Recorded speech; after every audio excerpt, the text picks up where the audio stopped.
မေတ္တာဆိုတာဘာလဲလို့မေဟောဒီပေးတဲ့ကြီးအားလုံးလွယ်လွယ်ကူကူဖြေနိုင်ကြမယ်နော်ဒါပေမဲ့လူရင်းရောက်အောင်ထိထိမိမိဖြစ်အောင်တော့ဖြေတတ်ဖို့လိုလိမ့်မယ်ဟုတ်လား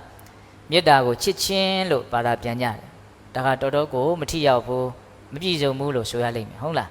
းမေတ္တာဆိုတာတကယ်တမ်းကတတ္တဝါတွေရဲ့ပုံမှာချမ်းသာစေလိုတဲ့စိတ်ထားလေးထားတာကိုပြောတာတတ္တဝါတွေကိုချမ်းသာစေခြင်းနဲ့စိတ်ကလေးကိုမေတ္တာလို့ပြောတာနော်ချမ်းသာစေခြင်းနဲ့ဆိုတဲ့စိတ်ထဲမှာဘေးရန်ကင်းစေခြင်းနဲ့ဆိုတာပါပြီးသားနှလုံးစိမ်ဝငြိမ်းအေးစေခြင်းနဲ့ဆိုတာပါပြီးသားကျမ်းမာရေးကောင်းစေခြင်းနဲ့ဆိုတာပါပြီးသားဟုတ်လားဒါကြောင့်အလုံးသောတတ္တဝါတွေဘေးရန်ကင်းกว่าကိုယ်စိတ်နှပြကျမ်းမာချမ်းသာကြပါစေလို့လှိုက်လိုက်လဲစိတ်ကနေတကယ်ချမ်းသာတယ်လို့တဲ့စိတ်နဲ့နော်ရွတ်ဆိုပွားများမယ်ဆိုရင်မေတ္တာတရားဟာမိမိရဲ့စိတ်တန်တန်မှာဖြစ်ပေါ်လာတယ်အဲဒီမေတ္တာစိတ်ဓာတ်ကိုထက်ကဖြစ်အောင်ကြိုးပမ်းအထောက်တာကိုဘာလို့တခေါ်တော့မေတ္တာပွားတယ်မေတ္တာပို့တယ်လို့ခေါ်တာဟုတ်လားကိုယ်တန်တန်မှာတတ္တဝါတွေရဲ့ပုံမှာချမ်းသာစေလိုတဲ့စိတ်ကိုထက်ဖြစ်အောင်ကြိုးပမ်းအထောက်တာကိုမေတ္တာပွားတယ်လို့ခေါ်တာဟုတ်လာ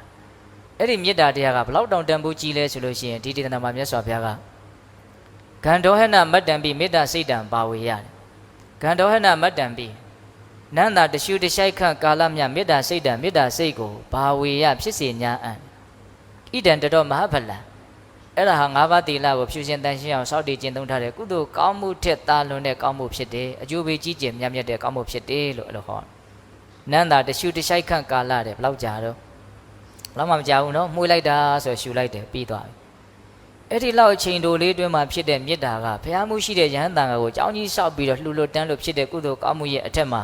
3ဆင့်မြောက်နေရာမှာရှိနေတယ်နော်2ဆင့်ကျော်ပြီးတော့3ဆင့်မြောက်နေရာမှာရှိနေတယ်နားလည်တတ်ဖို့မလိုဘူးလားအဲ့တော့ဒီနေရာမှာတခုတော့စဉ်းစားစရာရှိတာပေါ့အရှင်ရဲ့အဲ့ဒီလောက်ချိန်တိုလေးတွင်းမှာဖြစ်တဲ့မေတ္တာကဒီလောက်ကြီးတန်ဖိုးကြီးတယ်ဆိုတာဟုတ်နိုင်မှာမလားတချို့မေးခြင်းတဲ့စိတ်မေးခြင်းတဲ့သဘောလေးတွေစိတ်ထဲမှာရှိကောင်းရှိနိုင်တယ်နော်အဲ့တော့ဒီနေရာမှာပြောစရာရှိတာကတန်ဖိုးကြီးတယ်ဆိုရင်လည်းပဲတန်ဖိုးကြီးလောက်အောင်သူကကောင်းနေလို့ပေါ့တနည်းပြောရလို့ရှိရင်လည်းပဲအဲ့ဒီကောင်းမြတ်တဲ့မေတ္တာမျိုးဖြစ်ဖို့ဆိုတာကလည်းလွယ်တဲ့ကိစ္စတော့မဟုတ်ဘူးဒီနေရာမှာဦးဇင်းတို့နန္တာတရှုတရှိုက်အတွင်းမှာဖြစ်သွားတဲ့မေတ္တာဆိုတာကအည်အသွေးမိတဲ့အစဉ်အတန်းမြင့်တဲ့မေတ္တာမျိုးကိုရည်ရွယ်တာများသောအားဖြင့်တရားဓမ္မတို့ဦးဇင်းတို့လိုတာမန်ပုဂ္ဂိုလ်တွေရဲ့တန်တမာဖြစ်တဲ့မေတ္တာတွေကအည်အသွေးမမိတဲ့အစဉ်အတန်းမမြင့်တဲ့မေတ္တာမျိုးတွေပဲများတယ်ဘလို့မေတ္တာမျိုးလဲ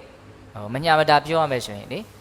ကိုထားခြင်းတဲ့လူပေါ်မှာထားမယ်ကိုမထားခြင်းတဲ့လူပေါ်မှာမထားဘူးဆိုတဲ့မေတ္တာမျိုးတွေဒါထက်ပိုပြီးတော့တိတိကျကျပြောရမယ်ဆိုရင်ငါပေါ်မှာကောင်းတဲ့လူပေါ်မှာမေတ္တာထားမယ်ငါပေါ်မှာကောင်းတဲ့လူမေတ္တာမထားဘူးဆိုတဲ့မေတ္တာမျိုးပဲဟုတ်တယ်မဟုတ်လားပိုင်းခြားထားတယ်ပေါ့နော်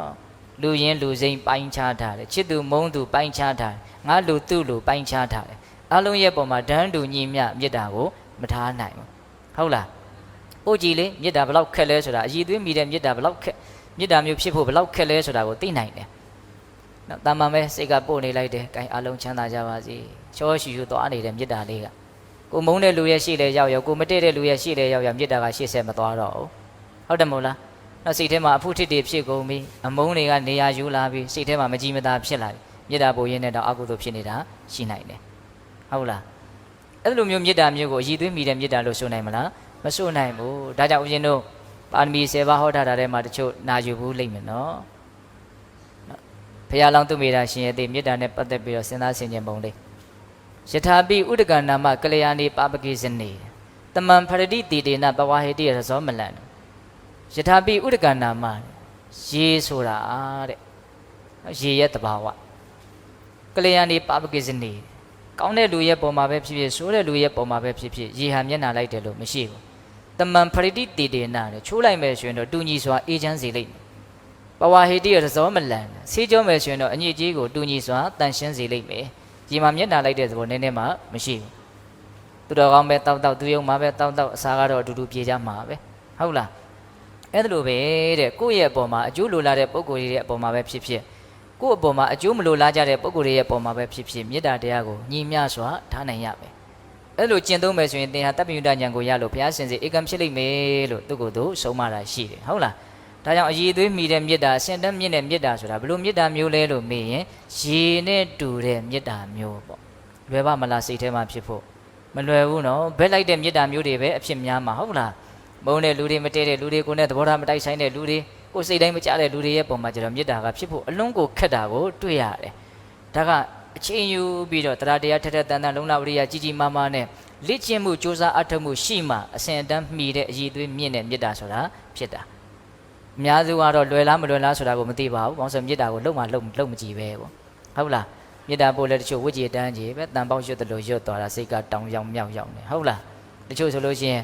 နားထောင်ကောင်းဖို့အဓိကထားပြီးတော့ရွတ်တာလည်းရှိသေးတယ်အဓိကပါလဲစိတ်ထဲကချမ်းသာစေလိုတဲ့စိတ်တက်ကလေးလှိုက်လိုက်လဲဖြစ်သွားဖို့ကအဓိကဟုတ်လားဒါကြောင့်နားလဲဖို့လိုတယ်နော်အဲ့လိုအည်သွေးမှီတဲ့မေတ္တာမျိုးသာဖြစ်ခဲ့မယ်ဆိုရင်တဲ့ဘယ်လောက်ထိပြောတာတော့နန်းသာတရှုတရှိုက်ခန့်ကာလမျှပင်ဖြစ်ပါစေ